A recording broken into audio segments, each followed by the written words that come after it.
All right, guys, welcome to this new video where we're going to focus on the bathroom floor. In the previous episode, we made quite a bit of progress. We were in the crawl space. We connected the shower and bathtub to the drains, installed the bathtub's drainage, and covered the apron wall. The two returns for the future shower door are in place. And I also cut the floor, which I had made with varnish leveling compound to access the crawl space. So the hatch is cut out and I connected the water heater electrically, so things are moving forward. We're on a slab, it's raw.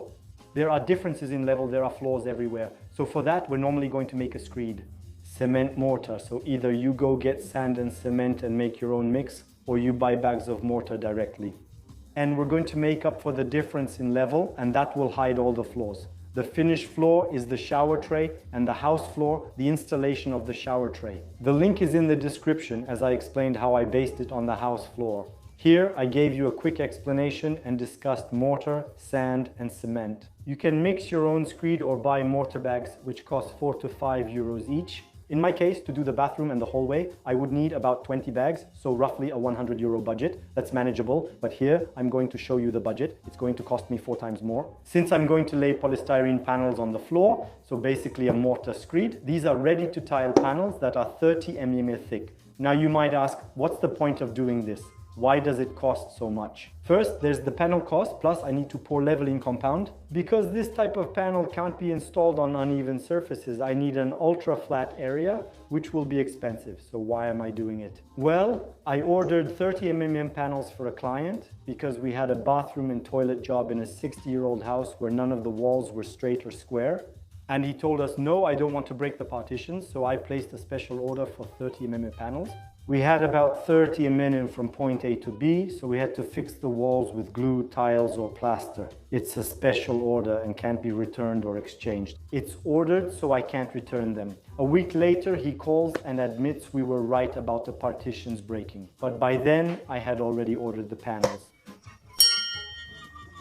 I decided to keep them for a future project, but never use them. I don't use 30 mm. If I build a partition or vanity, I use 50 mm instead. I use 10 mm or 13 mm, but never 30 mm, so I set those aside. Meanwhile, 7 2.5 by 0.5 meter panels are taking up space. So what do I do with them? Well, now's the chance to use them in the floor. To explain what this type of panel is, if you're discovering it, well, it's extruded polystyrene. It's extruded polystyrene foam with mesh and mortar. It's what's called a tile backer board. You can put them on the wall or on the floor. There's even the same version with, you might have already seen it. Shower tray, we have a tile backer board, so polystyrene foam, mesh, mortar, and the drain directly integrated with the slope. So this type of board, as I told you, is made of extruded polystyrene foam. So extruded polystyrene, that's the pink part you see. It can be pink, it can be blue. Depending on the manufacturer, I'll put all the links in the description. There are 4 or 5 manufacturers on the market. But honestly, it's pretty convenient because it's a product that's extremely lightweight, rot-proof, water-resistant, and air-resistant. It's 100% waterproof, so it's the best. My tile is 1 cm thick, and I have adhesive that will go underneath when the tile is pressed into it. I'll have 3 mm of adhesive left, so with my 30 mm panel and 13 mm more, that's 43 mm total. The adhesive under the panel will leave 3 mm of glue, totaling 46 mm, so 4.6. So I need to put my markers on the floor. I'm going to put several markers. And here you have several options. You can use mortar pads, adhesive pads, or tiles. You can also drill and use screw anchors, which I'll do, then adjust, lower, and screw until the laser line at 1 meter matches my marker. You can also use a tape measure or folding ruler set to 1 meter and 4.6 centimeters. If your laser line matches it, that's good. If it's too low, then you just adjust the screw, and once that's done, I pour my leveling compound. The leveling compound needs to come right up to the tops of the screws. It's simple. We prepare, pour the leveling compound, and regroup after it's poured.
All right, the leveling is done, but not everything went as planned. You saw that I stopped at the second bucket. I couldn't film the rest or go any further. I'll explain to you. A few days ago, I was in the cramped crawl space connecting the bathtub and shower to the drains. Well, you really can't keep your back straight in there. You're completely bent over. You lift your head to see what you're doing. It messes up your neck in the process, so might as well, let's get out of there. I was doubled over with rib pain and thought it would pass so I could do my leveling. When it didn't, I started leveling anyway. I bring the first bucket, pour it out, and it starts hurting. The second one was hell. The third one knocked me to the ground. I couldn't even move it. I was stuck on the floor with pain shooting through me. Intercostal pain. It's a really sharp pain. And that was it. Even the smallest breath or movement puts me on the floor, unable to move. I called my wife and told her I can't do anything or push the bucket anymore. Pour it on the floor before it dries in the bucket, or you'll have to break it up later, which is a pain. She poured it out for me, so it's fine. There's not enough to reach the level of the screw heads, but you just need to put on more primer and pour more leveling compound. That's not a problem. And I'm going to call a colleague who's a tiler. He'll finish the rest. He and his son came one evening and finished everything for me in 20 minutes, including clearing out the leveling compound bags. At least the leveling is done. Intercostal pain is awful. If you've never had it, I wouldn't rate it a 10 out of 10. There's always worse pain. But a solid 9, that's fair. A 9 is welcome, no problem. So I saw the osteopath, he more or less fixed me up. Let's say that right now, on a scale from 1 to 10, I'm at 6 out of 10, 6 out of 10. That's perfectly fine for me. For me, that's paradise. I'm used to back pain and can live with it, but intercostal pain is unbearable. It's like a toothache or ear infection. So bad it makes you want to bang your head against the wall. So it's done. The leveling compound has been poured. We can move on. The Cara panels, the tile adhesive, the panel that's ultra light. I still have some tile adhesive work to do. I'm going to take it easy mixing all that. We're not going to do anything stupid, but the panels are light enough. It'll work out. So the leveling compound is fiber reinforced. It's PRB. You'll find the link in the description. They didn't use the spiked roller, but the result is perfect. I'm adding Cara panels on top, so it's not needed. We didn't care, but it's done and I can move on. That's why I didn't film the rest of the leveling process. Because you understand, I was stuck. I wasn't going to tell my Tyler colleague who came with his son, don't move, I have to make a video. He'd say, wait, you can't work, but you can film. So that's just not right anyway. I didn't feel like it. I was stuck, so now I'm getting back up and we're starting on the tile panel. So a clarification about the tile panel. Cuts easily with a utility knife, though you can also use a circular saw or jigsaw. With a straight edge and utility knife, it practically cuts itself. Made of polystyrene foam, mortar, and a top coating. Just make 2 utility knife cuts, break it in half, and it's perfect. So for this tile adhesive, it's flexible adhesive with double spreading. You spread it on the back, then apply it to the floor. And I'm going to get a large board. Place it on top, step on it to press the panel into the tile adhesive. So let's get started with this, and you'll see it goes very quickly because these panels are 62 wide. I have 1.5 meters here out of over 2.5 meters. I'll move the remaining 1 meter each time. So let's say that in half an hour, I got everything done.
If you're interested, we can play hopscotch. I numbered everything. We start from number 1 and go up to the bonus number, which is number 16. So I had numbered everything, cut everything out.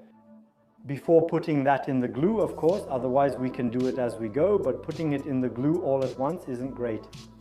So now we can walk on it. Everything is dry. For those who are wondering, the strips are fiberglass, they're self-adhesive, and then you put tile adhesive on top, and that makes the joint between the panels. You can walk on it with shoes or barefoot without sinking. It's still compression resistant.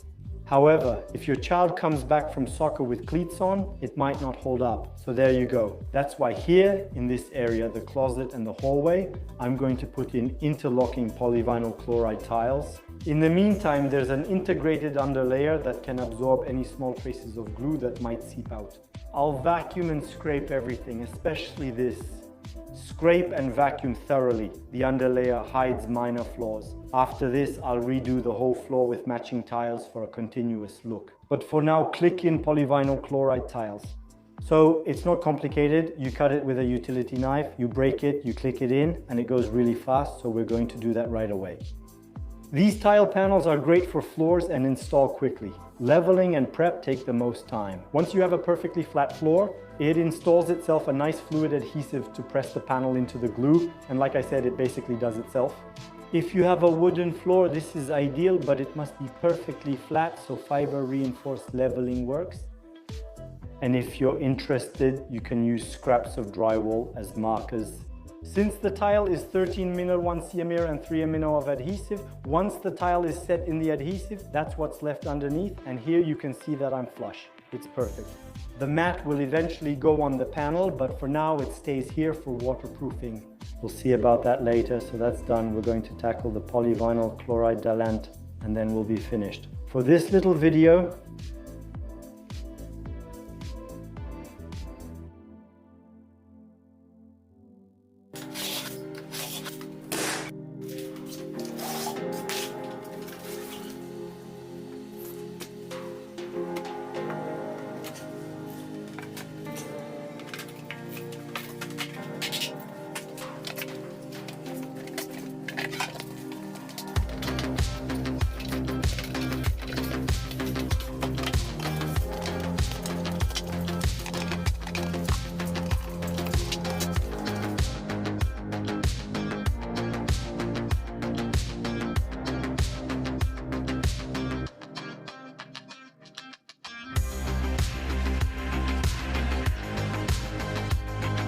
as I mentioned, the preparation is the most time-consuming part with these panels.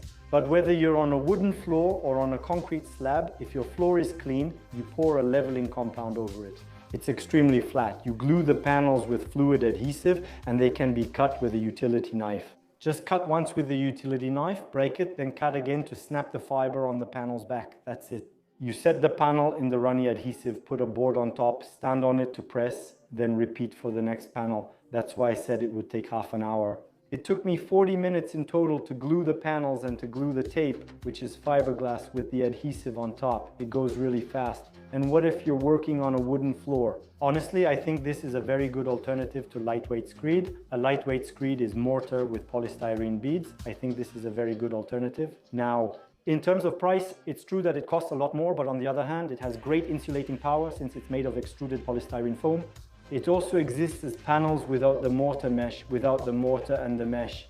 And if you walk barefoot on this type of panel, you'll feel warmth. It's not that the panel heats up, it's just that it doesn't conduct cold. A concrete slab or tiled screed usually conducts cold, but not here. I've broken the cold side of the screed and the slab, so now I can lay my tiles directly on top. In a bathroom, you're always barefoot and well, I won't have cold toes, or else. Ideally, place it in the screed or in the tile adhesive with a thickly combed layer. Use an electric mat. Honestly, it's costly, so I use this panel to avoid cold toes. For the polyvinyl chloride tiles, it's simple. Just cut with a utility knife, snap it in, and repeat for each tile. So that's perfect, and it gives me a temporary floor for the hallway. Next step, we're going to focus on several things. I hope the mixers. We have to do the waterproofing, we have to paint the ceiling, and we have this wall. And I think I'm going to do something other than tiling because of the pallet, like I explained in the previous video. I had a problem with the tiles when a pallet fell. So I'm thinking about maybe doing a decorative coating, concrete waxed or something else. Anyway, I'm thinking about it. So we'll meet again for other topics in another video. Take care, enjoy your do-it-yourself projects, and see you soon.